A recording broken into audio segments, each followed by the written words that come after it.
This is a ITT desk phone, push button desk phone. I found this along with another light tan one that was made by Western Electric, just sitting in unlisted inventory. So I just quickly dusted it off and put it up for 20 bucks, and it sold right away. This is a Stanley Pilz postcard of Sacramento, California, state capital. And this has been up for a number of years. First postcard I've sold in a number of years, and I'll be using the new envelope postage offered by eBay, only 91 cents, I think. And this sold for $4. This is a Sony Explode boombox. It's got a cassette player and a CD player as well as a radio. And it's one of those items I saw at a garage sale. I was just leaving it and was with my daughter and daughter-in-law, and they were kind of in a hurry, and I saw it, so I didn't have time to check it out, but it was only $2.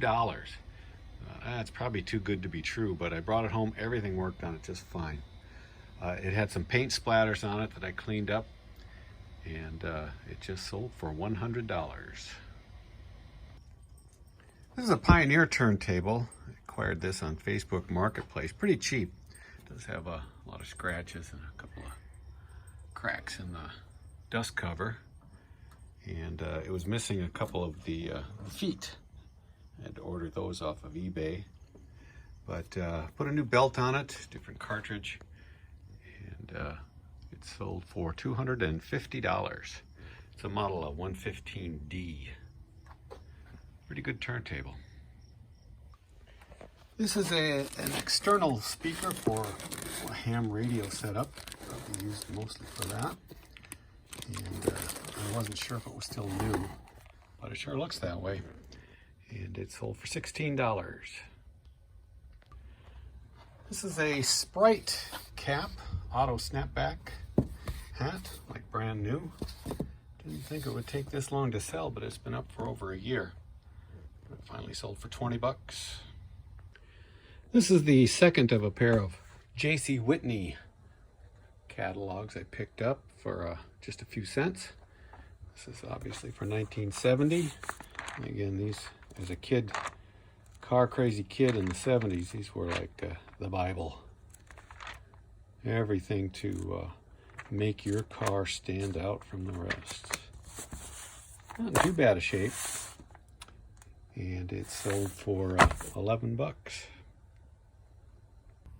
This is the second of two BSR McDonald turntables, identical turntables that I purchased last week.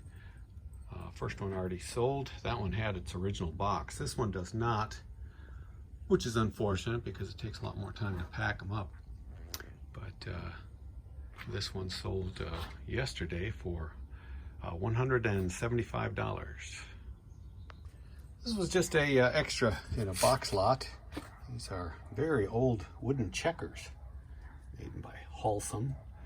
These are World War II era checkers. And I put them up probably about 6 months ago, and they finally sold full price of $30.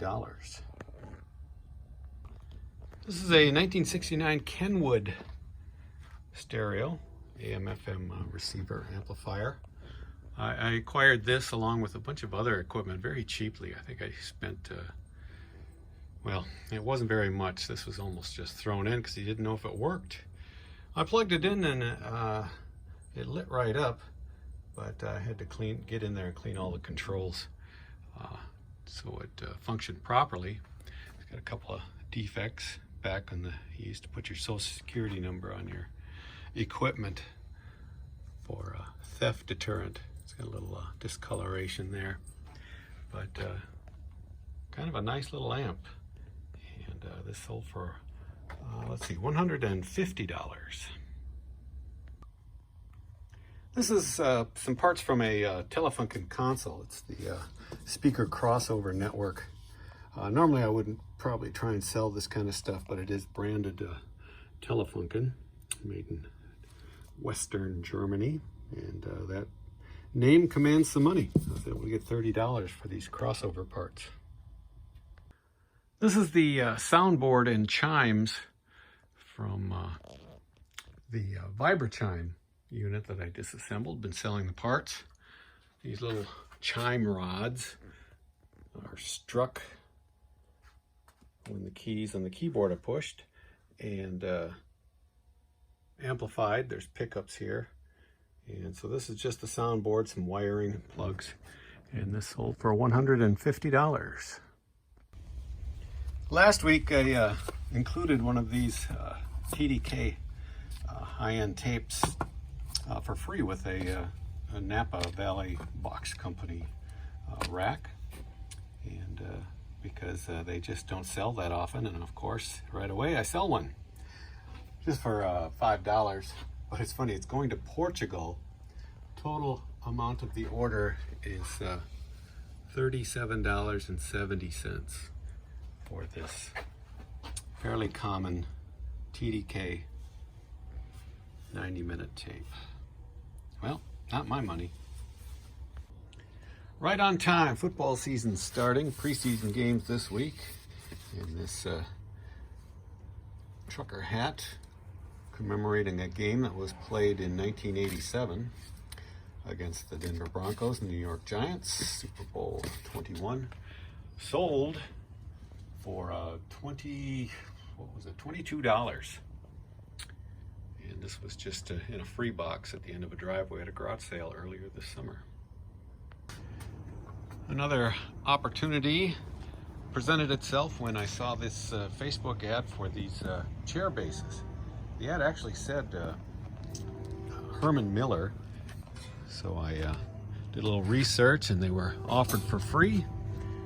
So I just jumped in my van and went and picked them up. Was the first one there.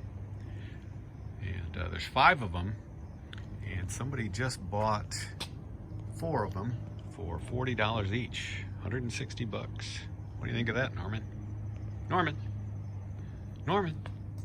you got your eye on something? Another owner's manual for a item I already sold. Held this back so I could get some money for it. This is for a BSR brand EQ. This sold for $15. Today's Monday, August 16th, and over the weekend I went to a garage sale and they had a ton, I mean, probably 200-300 VHS tapes for sale, and they wanted 10 for $1. So I picked out all the sealed ones that I recognized titles, and I just started putting them up this morning, and just within minutes after putting them up, this Roadhouse sold for $8. Risky Business sold for $7, and The Graduate sold for $5. I've got a lot more to go, and I had put up Back to the Future for $75 because of the research I did on it. And somebody bought it right away, but then they wrote me and they asked if it had a MCA watermark on the cellophane wrapping, and I told him it did not, even though it was an MCA tape. And he said that he wanted to cancel it because there's just no way to prove that it is still new. And while that discussion was going on, I got an email on the sold Back to the Future saying, "I'll give you $500 for it." And I thought, well, I'm going to cancel the order and it's going to get relisted at $75. And I mean, that's just fine with me because I don't think it's one of those rare ones that are worth that much money. But as of yet, it hasn't sold yet. But so it's kind of fun. These are so easy to put up. You just scan the barcode and pretty much put your price on it and let it go. This is a 1960s portable reel-to-reel tape recorder made by Iowa. And this got thrown in on a deal where I bought a bunch of equipment. And he gave me a price that I was certainly happy with, but I just pointed to this and said, throw this in and I'll do the deal. And he did. And it ended up that this only partially works. It rewinds and fast forwards, but it doesn't play. I mean, I can get it to play for just a moment or two, so the amplifier works and everything. So I just listed it that way. It's a little bit rough as far as the paint goes, but no real damage. And it sold right away for $25. Some more of those videotapes. I picked up 10 for $1. Still new in their original packaging. This Pretty Woman sold for $10. Cannonball Run sold for $8. And I was hoping in that bunch that there would be one that was kind of valuable, and sure enough, this Back to the Future sold for $75. Another receiver amplifier sold. This is not a real well-known brand, Nico. And it's a nice little amp. I got it along with a bunch of other equipment, and it was stated that the condition was unknown as far as working condition. And I just did a little service work on it, and it works very nicely. And sold pretty quick, a couple of weeks, for $125.